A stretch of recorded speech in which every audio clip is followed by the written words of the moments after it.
beginning, God created the heavens and the earth.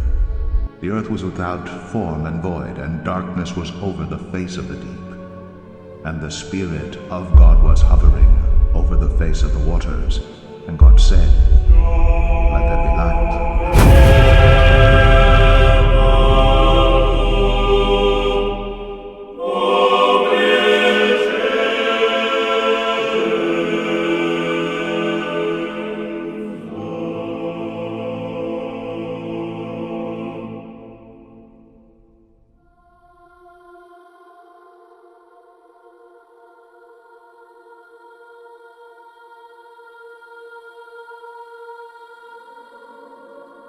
Faith can be weird. Often hard to explain, religion takes a dive into mysteries that we share as people. Religion can divide us, fuel conflicts, and slow human progress.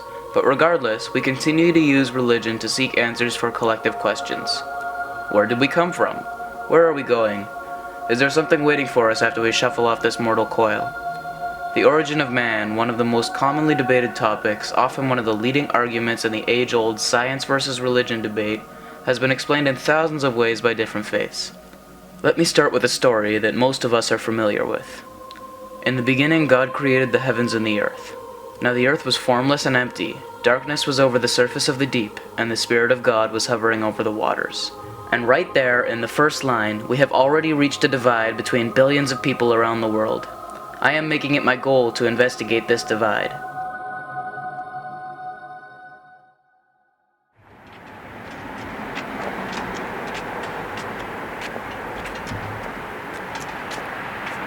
To begin my investigation, I first stopped at the Notre Dame Basilica in Canada's capital of Ottawa. One of the most highly regarded places of worship in the country. I sought a comment from anyone who was willing to speak with me. My first attempt? Excuse me, sorry to bother you, but are you Catholic? No English. Not great. So I tried again. Excuse me, are you Catholic? No. And again. Are you Catholic? My God, is anybody here Catholic? Perhaps it was my proximity to Quebec. Rather than interrupt anyone else's day, I decided to move on and get some info from someone else.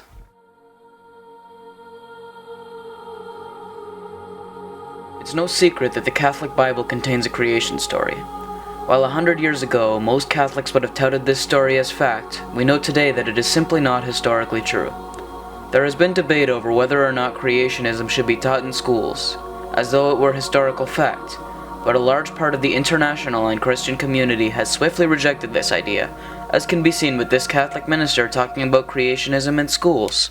The point is, there are some people that still believe that the earth is balanced on the back of an elephant. There are some people that still believe that the earth is flat. But do we actually teach that? Do we actually suggest that to young people? As you rightly said, Nikki, some people might believe that the moon is made of cheese. Some people might perhaps that the sun still goes around the earth as they did for a time. But we know that's just not true anymore. For as much as we know that the Battle of Hastings, for as much as well, I'm sorry, the lady wanted to carry on speaking. It wasn't the lady, it was the gentleman. Was it? Oh, I'm sorry. Right. Some people might think the Battle of Hastings was in 1266, but we don't actually teach that. We teach it in 1066, right? And therefore, whatever people want to believe in the privacy of their own home, in the privacy of whatever religion they practice, they're free to do that. But to teach young people things that we know are not true is tantamount to an abuse of young people within a classroom situation. However, this idea that Genesis is not factually true does not mean that it contains no value. To say that there is only one type of truth is to deny the inherent value of Genesis, which is religious truth, one of the many stages in the multiple levels of truth. Simply because something is not historically true doesn't mean it can't provide valuable insights to us today. The story of Genesis teaches us about human and divine nature, temptation, and how the world was viewed in another era. While this is a valuable teaching, it is generally the style of thinking for most modern world religions, and Catholicism is one of the more bland approaches to religious truth on the vast spectrum of world religions and their idea of creation. Wait, am I trying to say that humans have no common heritage and that we're all headed on a hopeless spiral down a tunnel of existential paradoxes? No. To clear up this whole Adam and Eve dispute, I first spoke with Father Joshua Roldan of the Our Lady of Grace Parish in Aurora.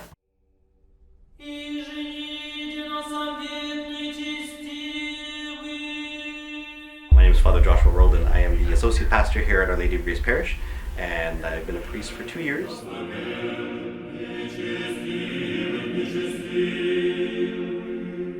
So when it comes to the Church's position on creation, we faith and reason go hand in hand. So when science comes up with new theories and new possibilities, there's nothing that goes objective to faith, right? A human being is a human being, an ape is an ape, a monkey is a monkey. If it evolved, sure, but a monkey's not a human, an ape's not a human is a human, right? So whoever the first human was, whoever that person may have been, that's the person we define as Adam and Eve, right? Science has actually shown us that you can actually take mitochondria, especially of that of females, and trace it back to one woman. So every, at least right now, every female, every woman can be traced back to a singular person. And whoever that female human being was, that would be considered the first human being. That's that. Now, we've dubbed that as Eve, obviously, right? Well, we believe, right? We believe evolution is a very good theory and a very good scientific study, and it's amazing and probably the best scientific explanation we have today when it comes to the origin of species. What it is a scientific thing, though. When it comes to the position of our faith, though, it's still a good position. It's still a good scientific study. Remember, though, something had to start it, right? There had to be two humans at the beginning at some point. Whoever those two people were had full communion with God. And what ended up happening, they disobeyed, and sin continued, and original sin began. That's the Church's position. Okay, so in that case, the Catholic Church is pretty cool with so-called opposing viewpoints, such as evolution and the Big Bang Theory, correct? So we accept things like evolution, things like that. We accept things like Big Bang Theory, which is even funnier because do you know who made the Big Bang Theory? A Catholic priest. Father Georges Lemaitre made the Big Bang Theory. There's pictures of him with Einstein and him discussing all these things. So we're not ever objective to science. What we are objective for is that when science thinks that they can explain everything, it can't, right? But we complement each other and we work together when it comes to faith and reason. No, that can't be right. How can a religion that teaches a story about how mankind was created agree with theories that don't coincide with it? Reddit user Greasy writes, I see the story of Adam and Eve as metaphorical. What I take away from it is that 1, God created the universe, saying it was good at every point, and that at one point it did not exist, and with will, God created it, and so the world has a purpose for its existence. And 2, that the story of Adam and Eve reconciles how a God is all good, all powerful, all knowing, and could create a world and allow all the suffering. That moral aspects were placed into man's hand, and since man has sinned, separating from God and bringing imperfection into our world. Shlomo Yitzhak, who is considered one of the more important commentators to the Bible, wrote on the first verse of Genesis, saying, Why did the Torah begin with creation? It should have begun with the sanctification of months, as the first law given to Israel, and the Torah is a book concerned with law. He did so to emphasize that the world is God's possession, and it is his choice to give the land of Israel to who he wishes. The point being that the purpose of the Bible is to give law, not to explain creation, and the details of creation are considered very obscure, that it is okay to study, but very mysterious, and one should recognize that things are belong their own minds and perception, and God's communication with us, as he did not wish to make all things known concerning this, but rather to give laws relating to morality.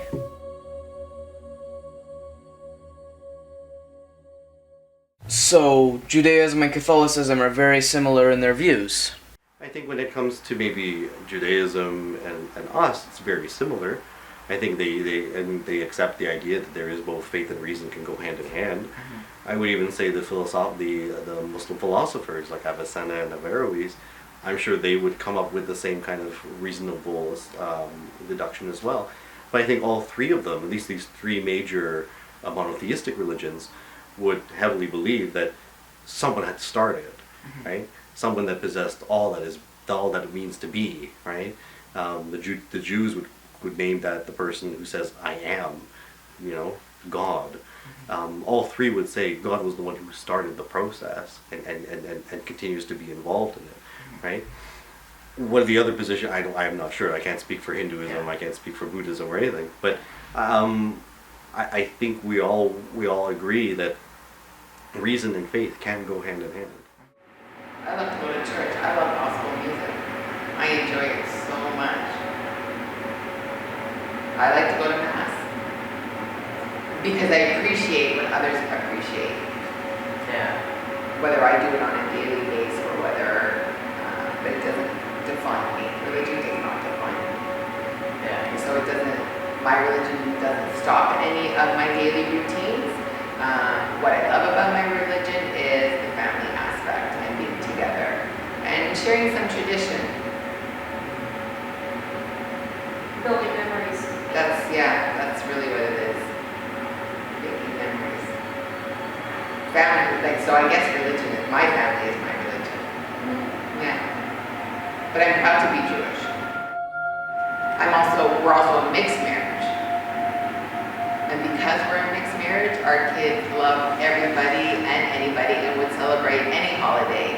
Jewish holidays, Catholic holidays, Christmas holidays, like all holidays. Kwanzaa, my daughter will celebrate Diwali, whatever. It's so funny.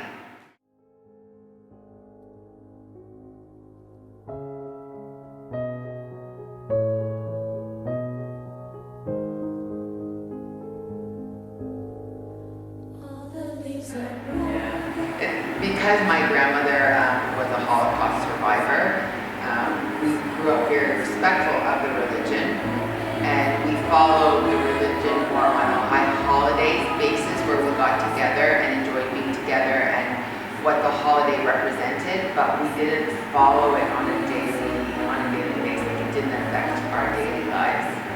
The religion for me and for us is just more of a family being together and what that represents. And some of the traditions, because then if you don't have any tradition, you can't pass on tradition. Stepped into a church, I passed along the way. Well, I got down on my knee, and I pretend to pray. You know the preacher likes a call.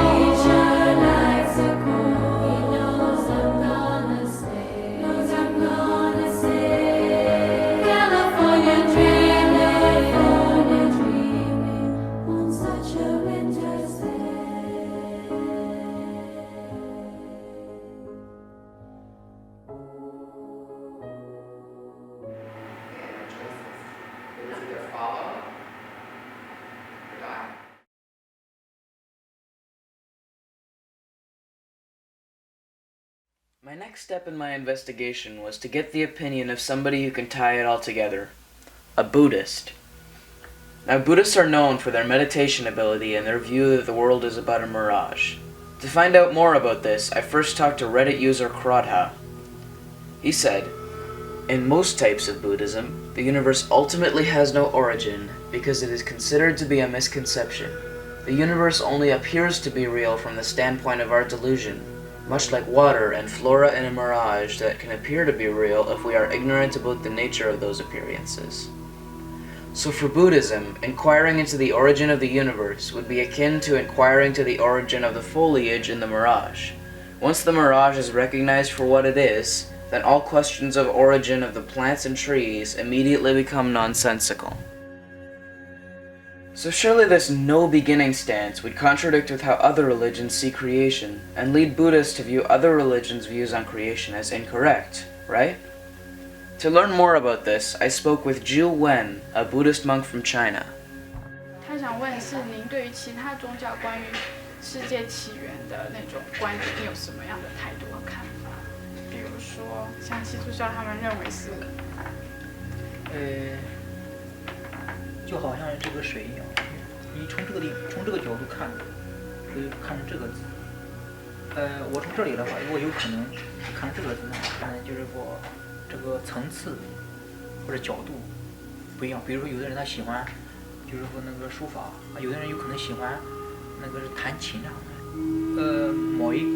当心情很浮躁的时候的话，这个时候的话，我可以用我的心去观想这个世界，是假的，不是真的。我何必就是说去那个是用另外一个心，然后去那个是去去能想一些去想一些就是说升起的一些烦恼这样的事，这样的话，它会让这个心的话马上静下来。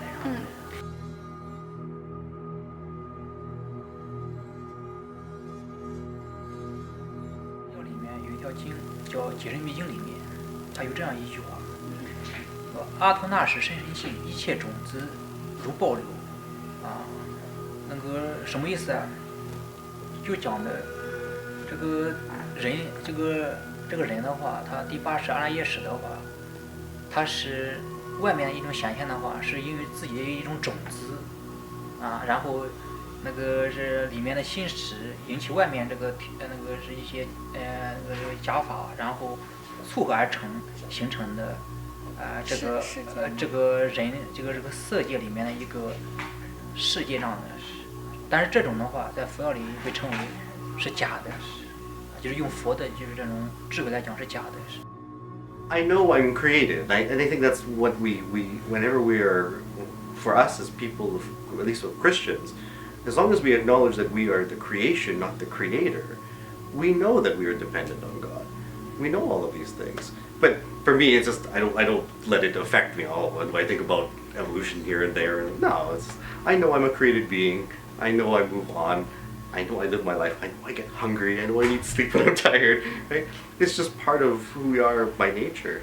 Yeah. If I ever think about nature of species, or if ever I think about my God and me being the creature, that's about my spiritual life. To remind me that I'm so dependent on God for my happiness, my fulfillment, and even ministry when I'm going to meet people.